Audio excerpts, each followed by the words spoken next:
What the heck is Formula One? Pole position, strategy, yachts and parties, safety car, Ferrari. beautiful corners.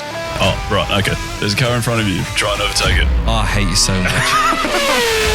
Hello, you fools. Welcome back to another Formula Fools podcast. It is episode 10 of 34 and 34 series.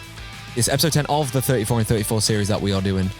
That series is basically us just like getting you guys ready for the 2026 season. We're going to give you a little deep dive into the teams, a deep dive into the drivers. We're also going to give you our opinions on the liveries, the interpretation of the new rules for this season, and we're gonna try and like educate you as much as we can on what Formula One looks like going into 2026.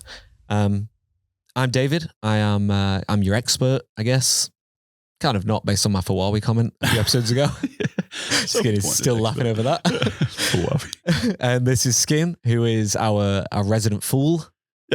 Yep, correct. Certainly in terms of F1, I've never really watched it at all growing up and only kind of got interested in it when I met Dave, who talked about nothing else. The show's sort of based around me picking his brain and trying to learn all things F1 related. Go Skin. I just want to clarify, I wasn't calling you a fool in the rest of your life. I think you're a very capable businessman, podcaster, dad, husband, friend. Wow. Okay. There you go. Thank you. Let's hold hands and kiss. Let's not do that. But it was cute though. Oh, yeah. We could if we wanted to. I don't want to, but Skin. But if we wanted to, we could. Sure. It's 2026. Yeah, but I don't. Anyway, other people thanks, Dave. You're also a good person, so well done. Thank you, Skin. Other people that don't kiss are the Alpine team.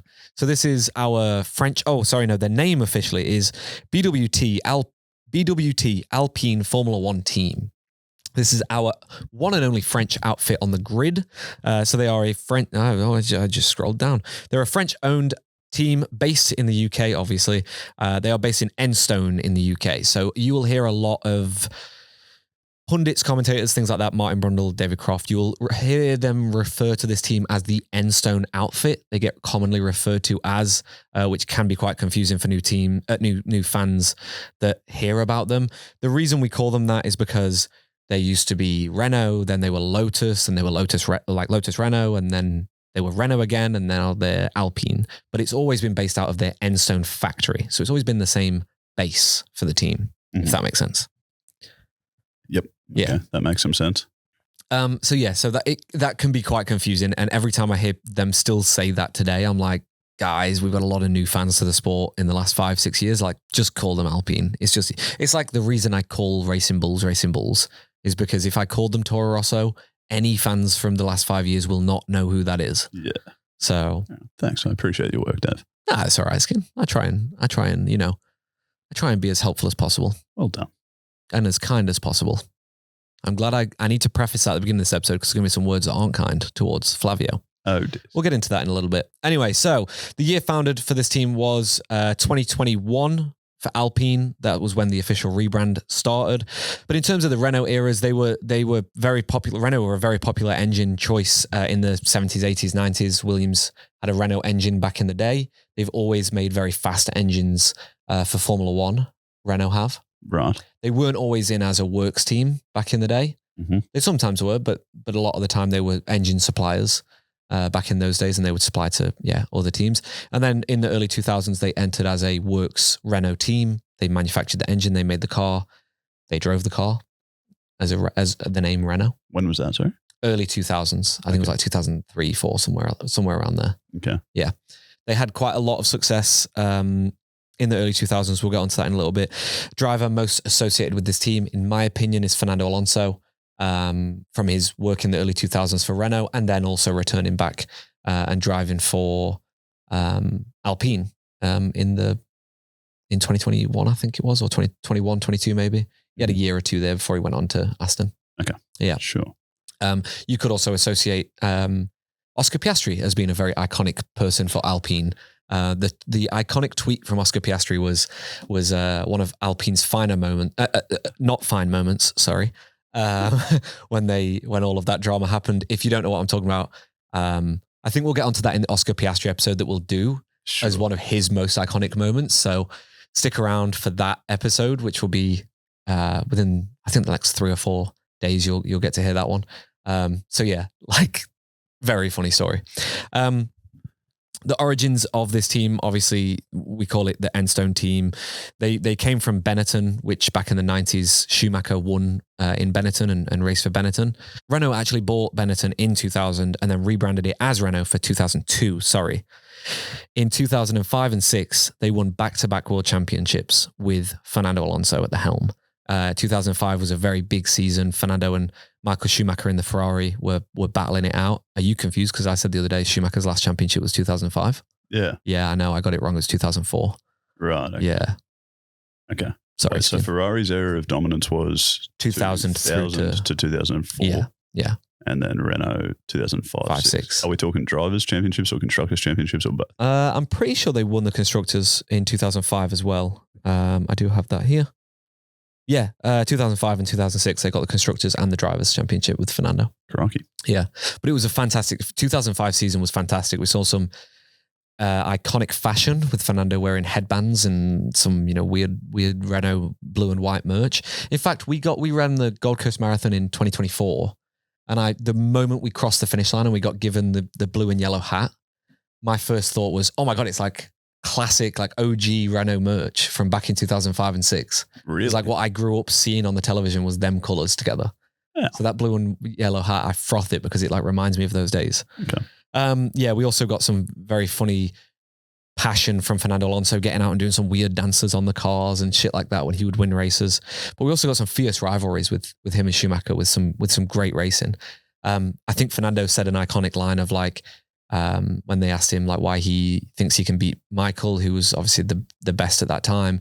And he was like, well, Michael has kids. He's going to think, oh no, sorry. It was in Japan at going through 130R, which is one of the corners. They were side by side. And back in that day, you had to lift off. You couldn't go through two cars side by side. You can barely do it now, but now it's flat out with the downforces we have. Back then it was like a genuinely fucking dangerous and scary corner. They went in side by side and Fernando came out on top. And after the race, they said to him, how did you know Michael was gonna break first? And Fernando said, he's got a wife and kids at home. He was going to break first. He's like, Fernando. So his message was like, if I crash and die, I've got no one at home. Yeah, right. He's got a wife and kids to think about. Yeah. Controversial. We've had similar comments from Lewis literally 2 days ago. Huh? He said, someone asked him in an interview about his what would you call it? Like his passion, his motivation for winning another championship.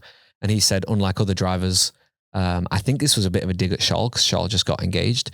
He said, I don't have a wife, I don't have kids, I don't have a family at home. My only commitment is to motorsport and to winning in motorsport. And so, it was kind of a bit of a, I've got nothing to lose. I'm just going to fucking send it. And listen, sick. I fucking hope he does. Because if that's his mentality, that would be fucking amazing. Yeah, that sounds crazy. But yeah. Where that mentality was last year. But yeah, whatever he's found over this winter break. Sounds exciting. Yeah. But yeah, certainly Fernando coined that very, very early on in Renault's history. So yeah, that was kind of their first, I've been talking about eras. That was kind of their first era in the sport. I would say their second era for me was the Lotus Renault era.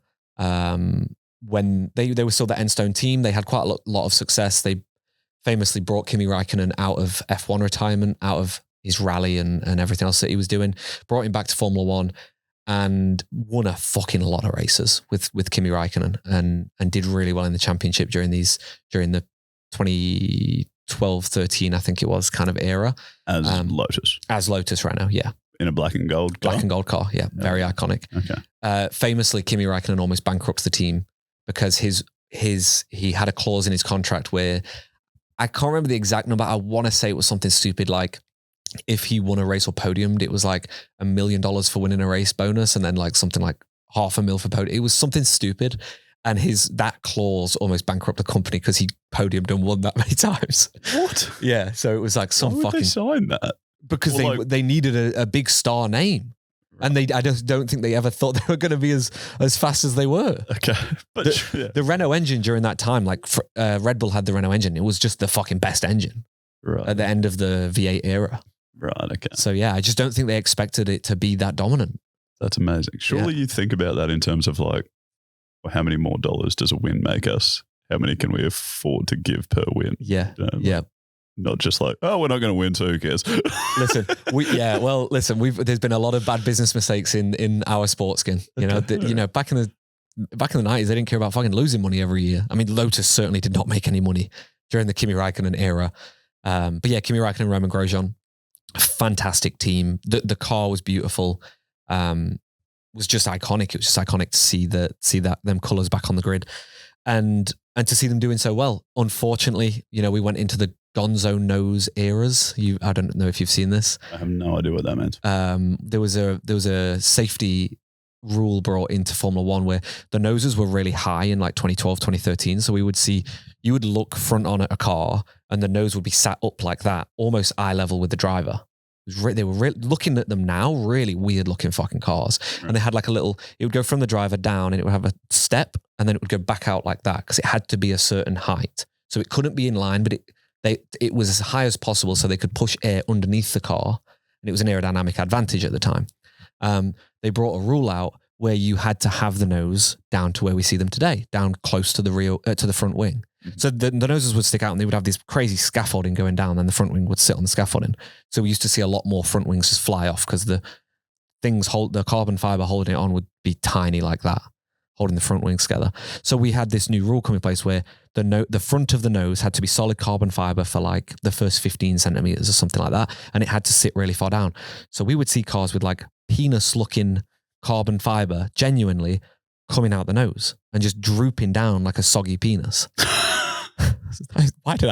Why was that my wording? I don't know. It's terrible wording. What? But Lotus famously came out with just search. Yeah, what can I search other than soggy penis to find out what you're talking about? Search Formula One Gonzo nose. I think was the main term. People didn't call it soggy penis, but I'm sure that's what Gonzo nose was like.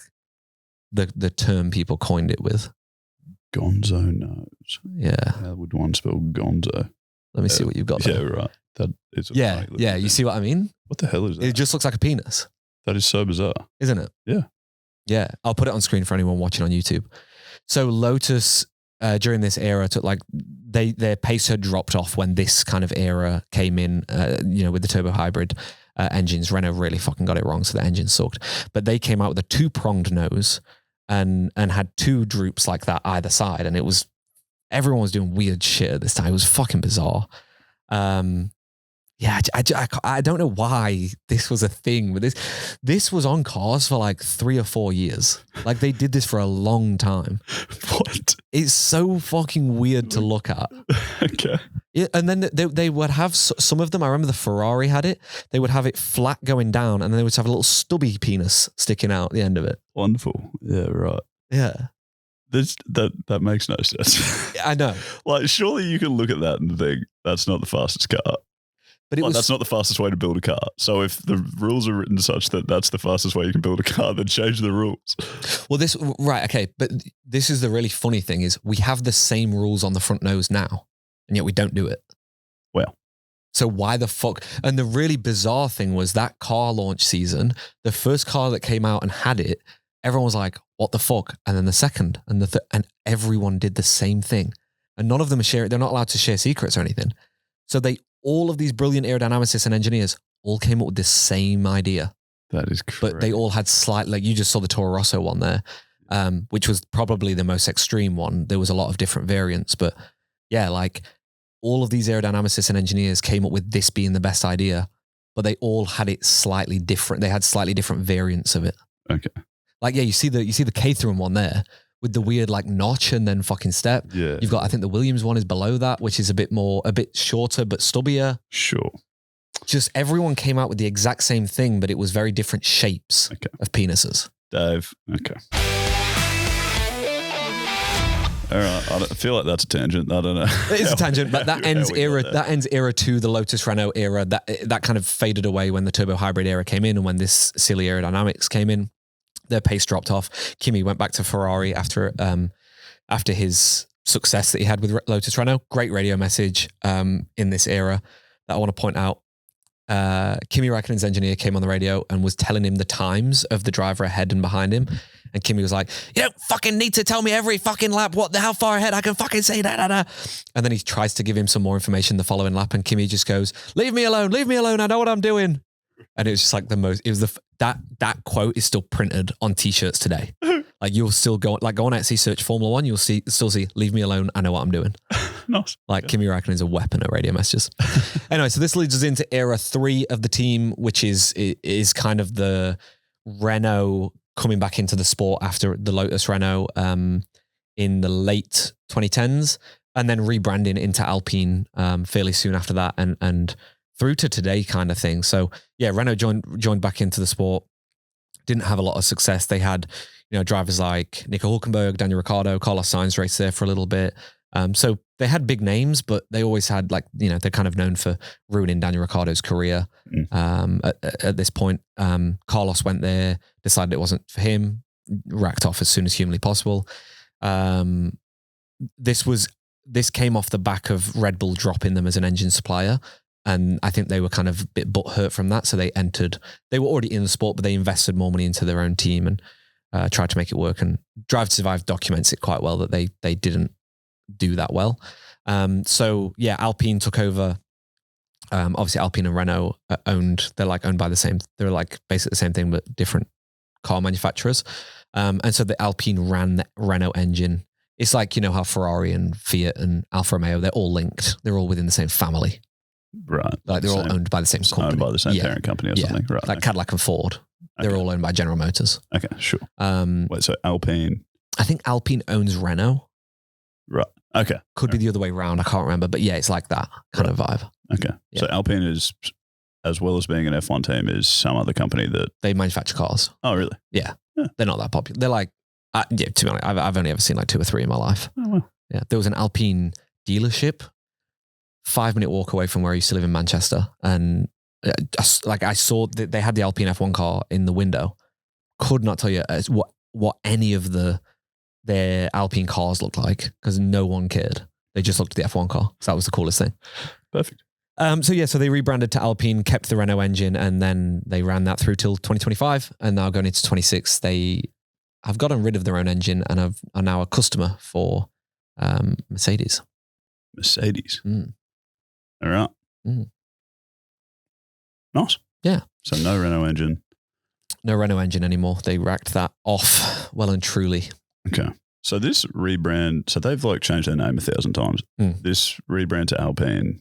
Not as much as like the likes of Aston Martin with Racing Point and everything like that. But certainly they've gone back and forth from Renault to Lotus to Renault to Alpine. Renault, Lotus, Renault, Alpine. Okay. Yeah. And so this change to Alpine is not it wasn't like a big fundamental complete buyout. No. Everything's changed. It was really the same team, and they're just sort of changing sponsorships and branding and exactly. whatnot. Yeah. It's the exact same team, based out of the same factory, same team principle, and it was the same for Lotus as well. Like when it was Lotus Renault, it was pretty much the same team. It was at the Enstone factory. A lot of the same people. But even through to today, Flavio Briatore is the CEO, I think he is, of Renault F1, of Alpine F1. He was the CEO of Renault F1 back in the day. And so, yeah, you could look at 2005-6 as the exact same as 2025, 2026. Right. Okay. We've done an episode on Flavio Briatore, so I'm not going to go into full detail about him. We did that in 2024. Go and listen to it if you want to. I've got strong opinions on him. I don't like him. I think he's the biggest drain on our sport, and he's one of the worst things about he symbolizes corruption and fraud in our sport, and I hate it. I hate everything about him. Okay. They are very strong opinions. A lot of people feel this way. I'm sure Jack Doohan right now is feeling this way. Yeah, I was going to say, was it Flavio Briatore that was responsible for getting rid of Jack Doohan at the start? He was Jack Doohan's manager, right? And he sacked his own driver. Yeah, that's some of the great management. Yeah. Okay. Yeah, he's a wiener. What I will say about that, and we need to do a dedicated episode just on Crashgate, but in 2008, I think. So after Fernando's double championship, he left Renault and went to McLaren in 2007. That didn't work out. Him and Lewis did not get along. There was a lot of controversy that year. There was also Spygate at McLaren, which didn't go well. 2008, he returned back to Renault with ING, a big major bank, being the headline sponsor. So they had an iconic like yellow, orange, and white livery, very iconic, but iconic for the wrong ways. In the first ever Singapore Grand Prix, they had orchestrated a race win for Fernando when Fernando qualified like P15, and they made their second driver crash at a very specific time after Fernando pitted at a very specific place so that the pit lane would close. And back then we had refueling and things like that. So drivers were forced to pit to refuel the cars because otherwise they would have broke down, which meant that they would then get a time penalty because you were pitting while the pit lane was technically closed. So you were breaking the rules to be able to pit. So they orchestrated it. Fernando got the win. And I mean, literally court cases are still happening today with Felipe Massa and trying to sue the likes of Bernie Ecclestone. We have now found out that Bernie Ecclestone, who's the CEO of Formula One, and the FIA knew that they cheated in 2008. It wasn't until a year or two later that the news came out. Flavio was handed a lifetime ban for cheating and fraud within the sport. 3 years later, that was overturned. He's now back in the sport. Flavio Briatore, I'll just quickly touch on this for anyone that thinks my comments are harsh, has literally served time in prison multiple times for match fixing. Oh. In the 80s and 90s. So he's literally a criminal. Oh. And I don't like him. So yeah, my words are not as harsh as what they could be. Believe me, I'm censoring myself. But let's get back to Renault. Let's get back to Alpine and look at some of their the big names. Where the fuck is my big name? Iconic people to do with this team. So, we've mentioned Fernando Alonso, 2-time world champion with the team. Flavio Briatore, I've just told you about him. Steve Nielsen is the managing director who runs like the day-to-day operations there at the moment. I don't know too much about this guy, to be honest with you, but from what everyone is saying is he's trying to build a team for Alpine's future. Now, I'm not the biggest Alpine fan, mainly because of Flavio. I've not ever really been a big Renault fan. Look, their recent history is going downhill. So for me, this guy's got a very hard job. And the reason I put him on this list is because I'm like, he's going to be under a lot of pressure in 26. Not to perform on the 2026 car. I think they're going to be fairly locked in with where they are with that. But to keep Alpine or Renault in this sport for years to come is kind of all on his shoulders. So yeah, he's got a very big job there. And another person with a big job similar to that is their lead driver, who is Pierre Gasly at the moment. Pierre Gasly is a phenomenal talent in the sport. He's a great racing driver. And in my opinion, has wasted too many of his best years at Alpine. And I think potentially past his peak in terms of what we've seen from him, which may mean that he'll never even challenge for a world championship, which is really sad because he's a fantastic driver. Right. Okay. Yeah. Where would you rather see him drive? Where else would you get? I wish he'd stuck at Red. I wish Red Bull didn't fuck him over like they did, but that's Helmut Marko's fault. Yeah. Okay. Yeah. He's had a poor career in terms of nothing he's done. Yeah. People have done things to his career to fuck him. And it's really sad to see. And I'm not the biggest fan of French drivers. So like for me to stick up for a French driver is rare. You know what I'm saying? I do. So yeah, that's kind of where the team is at the moment. Like I said, Pierre Gasly, Franco Colapinto is their second driver. Franco Colapinto is the second driver who brings a lot of money to the team, brings a lot of talent as well. He's quite a good driver. He's a midfield. He kind of won't do anything, but he's good. I like him. He's got a bit of passion and aggression to him. Argentinians tend to bring that to the sport. We've seen good Argentinian drivers in the past, and Argentinian fans, South American fans in general, are just very, very passionate people. So it's good to have a couple of South Americans back on the grid. It's been a while since we've had two good South Americans there. In 2024, they finished P6 in the championship with 65 points. In 2025, they finished P10 with only 22 points. So Painesville for them. Yep, that can happen. Strengths for this team. Look, a strength, if we weren't introducing Cadillac, would be you can only go up from 10th, but realistically, they could finish 11th. So, I can't even say that's a strength. Strength is they've got Pierre Gasly. He's a great driver. Franco Colapinto, also a good driver. Yeah, okay. Weaknesses for this team. Flavio Briatore is a criminal. He runs the team. He brought a driver he managed into the team last year and then sacked him. So the guy's a prick, and the guy just treats people unfairly, and I think that will drive talent out of the business in terms of engineers, strategists, drivers potentially. We saw Oscar Piastri dodge a bullet there and shift from the Alpine program to the McLaren project, and I think that was the smartest move in his career, because I just think that this is a team destined for disaster. Either they'll be bought out by someone in the future, or this team, as we know it, will just cease to exist in the next 5 years. I could be completely wrong. I hope I am. I really hope I am. However, I just don't see why this team is on the grid.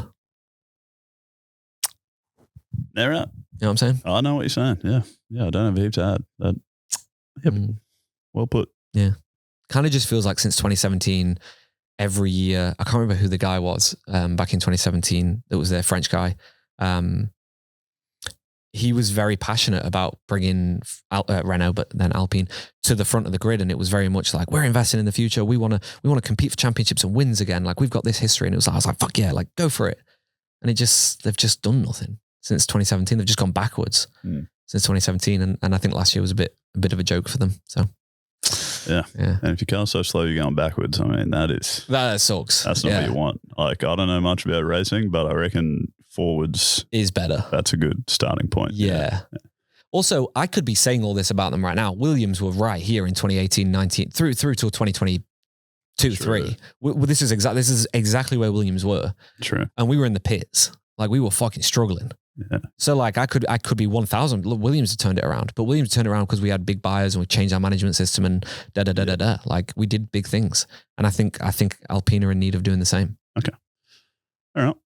Well, I guess we'll just watch this space, with old Alpine. Yeah, I think if you're a French fan out there and you you support Alpine because they're only a French team on the grid, and they've had success, and Renault are a very iconic team in the sport, then, stick with it. Don't lose faith with the team, just like I never did with Williams, like just like Italians aren't doing with Ferrari. Like, stick with it. But I think you're going through some of your hardest years right now, and to be an Alpine diehard or Renault diehard, I feel for you, because I've been there, and I know how hard that is to look at your team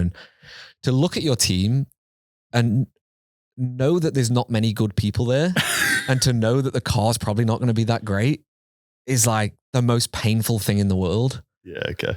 And okay, if you're an Alpine fan, you could be going, but we're going to get the Renault, the Mercedes engine next year, and it's going to be so much quicker than the Renault one. Yeah, great. Williams had the Mercedes engine all them years, and we still sucked. So, I feel for you. I'm sorry for your fandom. But yeah, thank you for listening to this Alpine episode.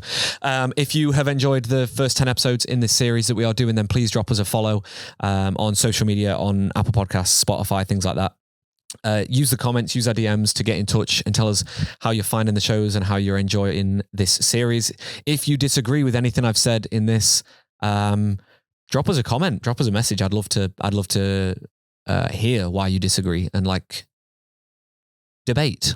Potentially, or also just hear different opinions. I love people's opinions. If anyone wants to try and defend Flavio, go for it, but you're wrong. Thank you for listening to this one. We will see you again tomorrow with brand new team. Oh yeah, Cadillac. Nice. See you there. See you later.